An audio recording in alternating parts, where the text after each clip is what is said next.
Alright, this camera's working. This is how I got my barn set up for oils and filters and parts for all the equipment I got at the farm. There's all different kinds of fluids. My older stuff likes straight weight oil, either 30 weight or 40 weight depending on the season. Newer stuff, Rotelli, 15W40, pretty much standard oil. Non-detergents are for the real old equipment. Instead of hydraulic fluid, they ran non-detergent 30 weight. And generic tractor hydraulics. High guard for my new John Deere stuff. It's pretty specific. Brake clean, starting fluid, all that stuff. Gear oils, all that good stuff. Here's all the filters assortment. Antifreeze, more filters. A little bit of everything. It stacks up over time. Shelving, simple. The shelves are 2 foot deep, 4 foot wide, made out of 2x4s, secured to the wall. Not a whole lot to it. More tractor stuff. These are all the manuals. Put them in these plastic bins, try to keep the mice out.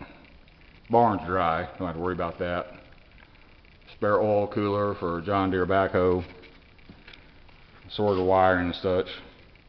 These are military toolboxes I got at Surplus. I only gave $25 a piece, and half of them I bought about 12. Had tools in them. It was a heck of a deal. They're handy. All I gotta do is be sure and take a paint marker and label what they are on the outside.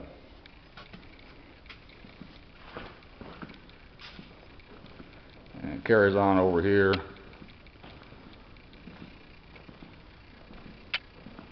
Little shelves are kind of handy. Of course, they're cheap as hell to make, and you really can't have too many shelves.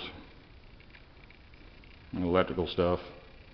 The equipment's back in the back of this barn. I'm not going to take a picture of that for obvious reasons.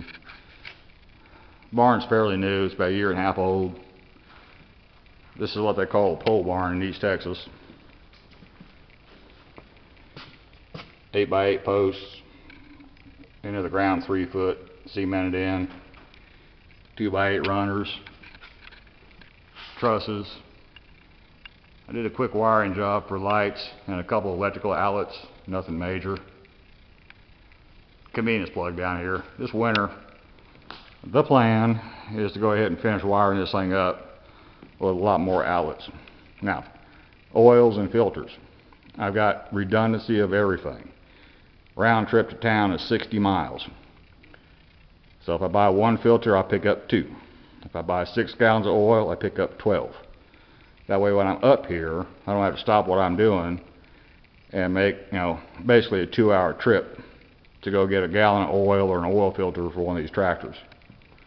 Just makes my life a whole lot easier. A lot of people can't afford to do it, but if you can, that is definitely the way to go. Have your spares in the barn, so when you need them, you got them. Makes life easy.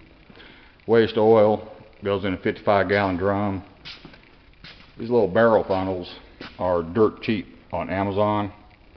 I think they're under 30 bucks, and I'm Prime, so I pay no shipping. And it is mesh free. And of course, when the oil barrel gets full, then you got 55 gallons of waste oil for burning brush. These are oil only absorbent pads. Helps keep the barn clean. They only soak up oil. They will not absorb water at all. And they're real handy. Again, Amazon, dirt cheap. Had it come up today, drain the well, drain all the water lines. We're going to get our first serious freeze come Tuesday and Wednesday. It's supposed to get down to mid-20s. A little early for all that down here in northeast Texas, but is what it is. Got up this morning and had a real heavy frost on the roof of my house in town, and all the vehicles sitting in the driveway. It's real heavy frost. Again, a little early, but it is. Dump truck again, backhoe. I already checked all the antifreeze on all the engines. I check that at least twice a year, so we're good on that. Deer season, so all the deer disappeared. They're pretty smart. And some buddies of mine shot 2 last weekend. And one that was up here this morning hunting, but I haven't heard from him. I don't know if he got anything or not. He probably did. They're both pretty good hunters. Leaves starting to turn, basically from green to brown.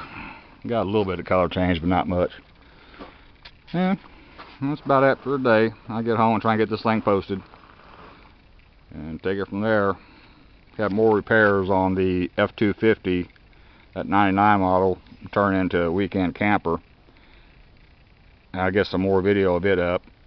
Got the mattress and pillows in. The day they mounted the camper shell is the day the rear crank seal went out. Cost a chunk of money to get that fixed.